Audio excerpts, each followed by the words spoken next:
Good morning, students. I hope you all are safe at home. Today we'll start a new chapter, that is chapter number 12, Soil Resources. We have already studied about soil in science chapter. As we all know, soil is a natural resource. It is a thin layer of organic matter that covers the earth's surface or the outer part of the earth. Soil is formed over thousands of years by dead plants and animals, small pieces of rocks, etc. We all know that soil is formed over 1,000 years with the help of the decayed plant, animals, and all that. Okay, it supports life on the earth through agriculture, without which human would not get food to eat.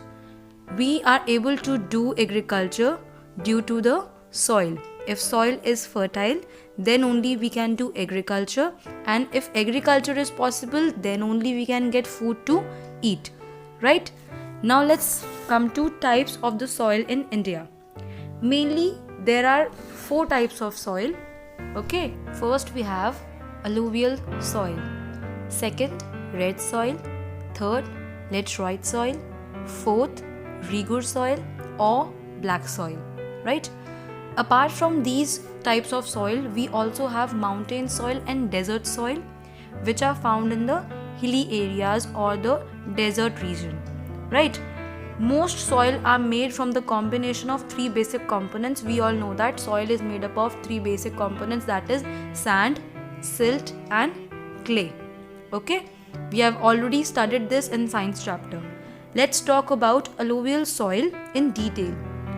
Alluvial soil is actually the silt that the Himalayan rivers bring from the mountains to the plains. We all know that the Himalayan rivers, which are coming from the mountain side, they bring the soil along with the water to the plains. The silt, consisting of sand, clay and humus, is highly fertile. This soil consists of clay, sand and humus. That is why this soil is very fertile for agriculture purpose. Okay, the northern plains have alluvial soil in abundance. Abundance means they have lot of soil in the northern plains. It is also found in the eastern coastal plains and the deltas of Mahanadi, Godavari, Krishna and Kaveri. We can find the soil in the deltas of these rivers. Now, wheat and sugarcane are 2 main crops that are grown in this soil in the northern plains. We will remember this. The 2 main crops are wheat and sugarcane, right? However, rice, barley, oilseeds and gram are also grown in this soil, but in which region? These are grown in Delhi, Bihar and Uttar Pradesh. Right? Now, next we have jute and rice.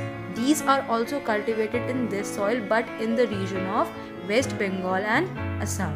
Okay, now let's recall it. Wheat and sugarcane, 2 crops mainly in northern plains. Then rice, barley, oilseeds and gram in Delhi, Bihar and Uttar Pradesh. Then jute and rice are mainly in West Bengal and Assam. I hope this much is clear. Let's come to red soil. Red soil is formed from old rocks which break down due to the heavy rainfall. Okay, this soil is formed due to the breakdown of old rocks due to the heavy rainfall. Red soil is less fertile as compared to alluvial soil. Farmer used fertilizers to grow crops in this soil. In this soil, if farmers are growing crop, they need fertilizers for that. We know that what are fertilizers, or we can say manure, that natural manure, cow dung and all that. Right? Groundnut, tobacco and millets are grown in the red soil. We'll remember this. In India, red soil is found in the Chota Nagpur Plateau, Orissa, Eastern Madhya Pradesh, Telangana, the Nilgiris and Tamil Nadu. It also extends northwards in the west along with the Konkan coast of Maharashtra. These all are the places where red soil can be found, right? I hope this much of chapter is clear to you. Rest of the chapter we'll cover in the second part. Thank you. Till then, take care of yourself.